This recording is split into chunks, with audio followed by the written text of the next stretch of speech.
Why did I choose a pen name?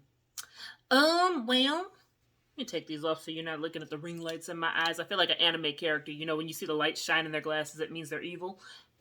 I mean, anyways, I'm taking these off. But why did I choose a pen name? With E.R. Dell, well, I'm sexless and I'm genderless. And when I was first trying to break into the sci-fi market, being sexless and genderless actually worked in your favor. Like a lot of authors were using initials instead of their names so that people wouldn't be able to guess who they are, what race they are, what gender they were, because it could actually hurt you in sales depending on the genre you're doing.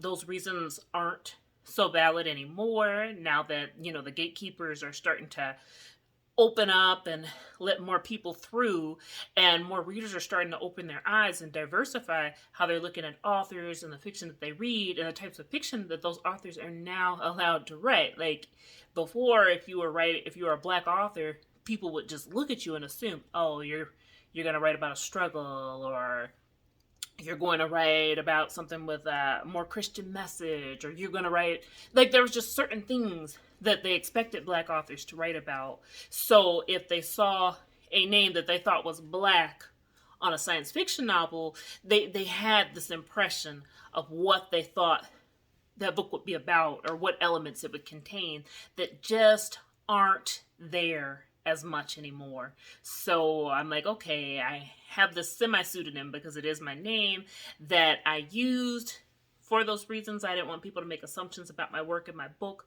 because of who I am.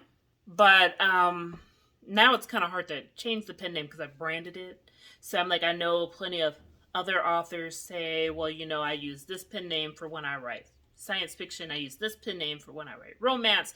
But sometimes it's hard to bring all your books together and to get readers to say, oh, you write this, but let me go over and read that just because I want to read everything you wrote, because they're confused about the name you're using. Some people do it more successfully than others, but I decided I'm going to go ahead and stick with E.R. Dell just to keep everything under the same brand. But yeah, long-winded answer, that is why I chose a pen name.